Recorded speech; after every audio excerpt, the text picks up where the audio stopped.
Joining us now live is a good friend of mine and the show's. Lieutenant Governor Ralph Northam will be the Democratic candidate for governor in 2017. He has no opposition.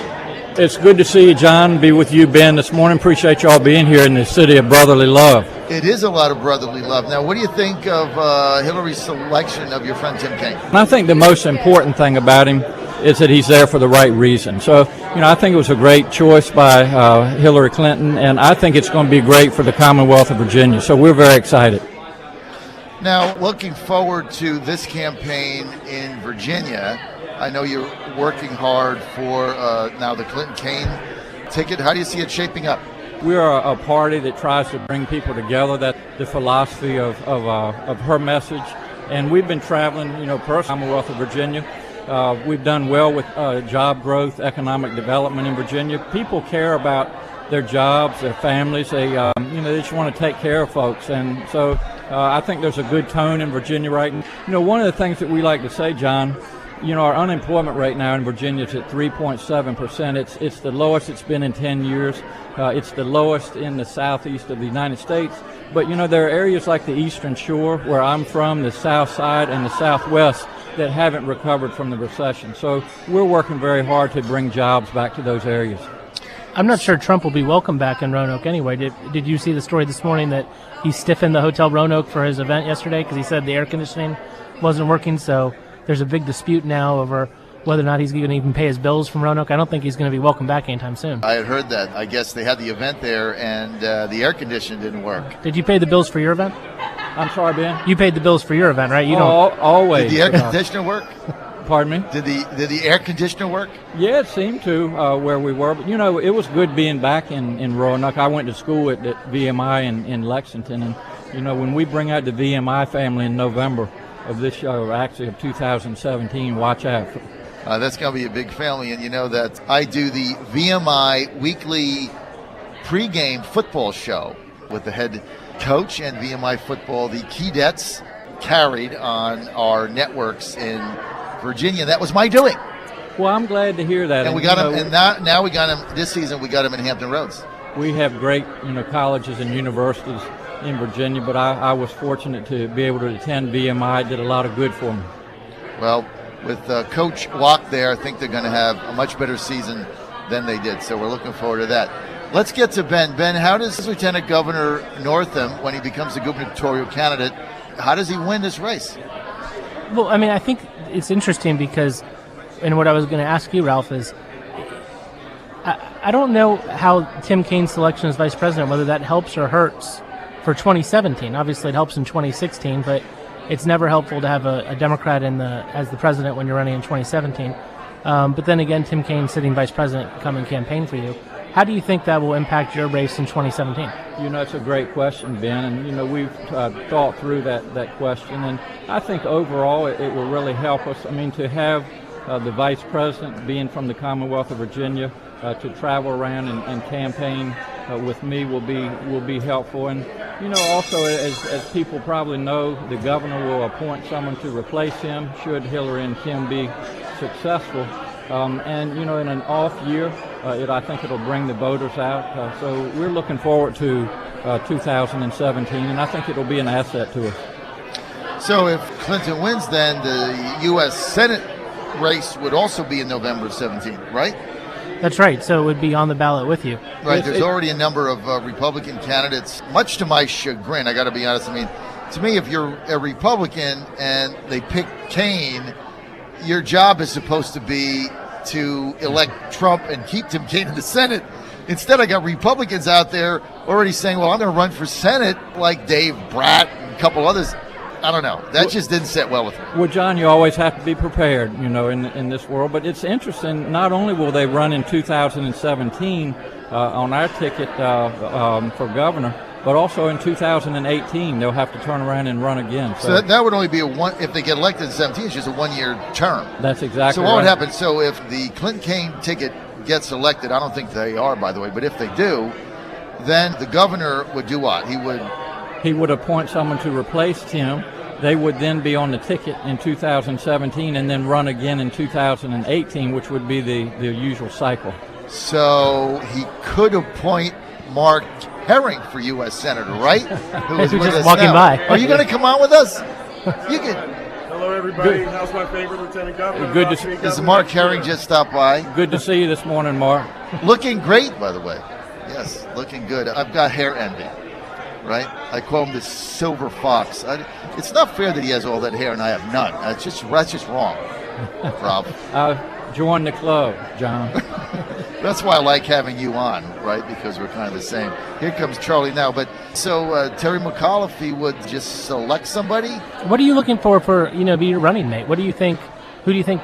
Not who, but what characteristics do you think Terry should be looking at if he gets to appoint a U.S. Senator? Yeah, well, that's something, Ben, that he'll talk about with his staff and talk about it with me. And I think just really pick someone that can, serve Virginia in our best interest. And as you all know, Tim Kaine has just, he's done a great job in politics in Virginia. He's been a great U.S. Senator. He was a great governor. He'll have large shoes to fill, but, there's some good folks out there, and Terry will make that decision. I don't think you're going to be running against Ed Gillespie. I don't think he's going to win a convention, Ben. I've been saying that for some time, and I'm never wrong about this stuff. If I had to predict it now, I think it's going to be Snyder or Whitman. If you might get Corey Stewart. But that should be, what do you think, Ben? That should be a pretty interesting Well, they're all race. different matchups and, very, very different candidates. I think Rob Whitman, his base in the 1st District, I think similar to Ralph's. Right. And so it would be, that would be sort of two people coming out of a similar base going head-to-head, where if you had Pete Snyder or Corey Stewart, you'd have different bases. But obviously, being a statewide elected official, that's a big head start over someone who's not, because it's a big state and there's a lot of ground to cover, and that's hard ground to cover in 9 months as a candidate. It's a lot easier to cover that over 4 years, as Ralph is doing. It really is, right? Oh, a yeah. lot ground to cover. And but I think if you look at the matchup, I think Ben Whitman's probably the toughest matchup for Ralph. I would say. I mean, it's or Snyder. It depends on what's going on that year too, right? I mean, we got to see what the environment's like and what people are looking for. I mean, I think Ralph's lucky that he's running next year, in that this year's sort of a throw everybody out who, if you don't do something different, you just get tossed on the street. So we might see, the speaker go down in a primary, might see Debbie Wasserman Schultz go down. It's a crazy year. Next year's going to be a calmer year, probably more attuned to, Ralph's type of politics. I think you're right, Ben. And, John, I like to tell people, we have a great team that we put together. I've got my campaign manager, my finance director from 2013. They're back with me and doing great work. I think we've got a great message. My military background, my background in healthcare. I think there's a lot of good things we can do for the Commonwealth. But at the end of the day, I tell people it's like being back on the Eastern Shore playing high school football on Friday night. We know there's going to be a team on the other side of the field, and we're going to be ready for them. No matter who it is, right? That's right. We'll be ready. I went to the Eastern Shore, and I was visiting with Charlie from WE. I can't think of the station out there that's just picking me up. That's Charlie Russell, Charlie WESR. Russell, WESR. They picked me up on the Eastern Shore, and he took me to your home where you grew up. That's right. Yeah. And I saw your father out there walking around. Yeah, we call that God's country over there. My he dad said he went to school with you, and he talked about the school bus you guys rode on. That's right. Yeah, and my dad is, he just turned 92 on the Eastern Shore. He was a Commonwealth's attorney, then a judge. My brother's an attorney over there. So we have a lot of roots on the Eastern Shore. No, so, Ralph, the lieutenant ahead. governor is obviously a part-time job. I know you've been practicing medicine still. How much longer do you plan to do that before you sort of kick into the campaign full-time? That's a great question, Ben, and it is part-time. I do continue to see patients in Hampton Roads. I'm actually going back tonight to Norfolk, and I'll be in the office again tomorrow. Our plan is to continue seeing patients for about 2 days a week until November, and then after the presidential election, we'll be campaigning full-time for the governor's race in 2017. Now, what will you say to the Bernie Sanders supporters in Virginia? Some of them here, as you got a big delegation in Virginia. What would you say to them about the Clinton-Kaine ticket? By the way, a lot of them I talked to yesterday, I like Tim Kaine a lot. They don't. They don't like him. And many of them said to me things like it was a slap in the face to our movement. In fairness, etc. you were talking yesterday to people outside of the convention, Outside of the delegation. at the protest Yes. from other parts of the country Yes. who drove into the city just to protest. But okay, Yes. but let's just clarify, not the Bernie Sanders delegates at the convention. No, not the Bernie Sanders Virginia delegates, those that are outside of the system. But there's a lot of them, but they're not happy at all. Well, John, primaries can be difficult. They, pit folks against each other with similar values and principles. But, as is always the case, I think that the Democratic Party will come together. Here we sit in July.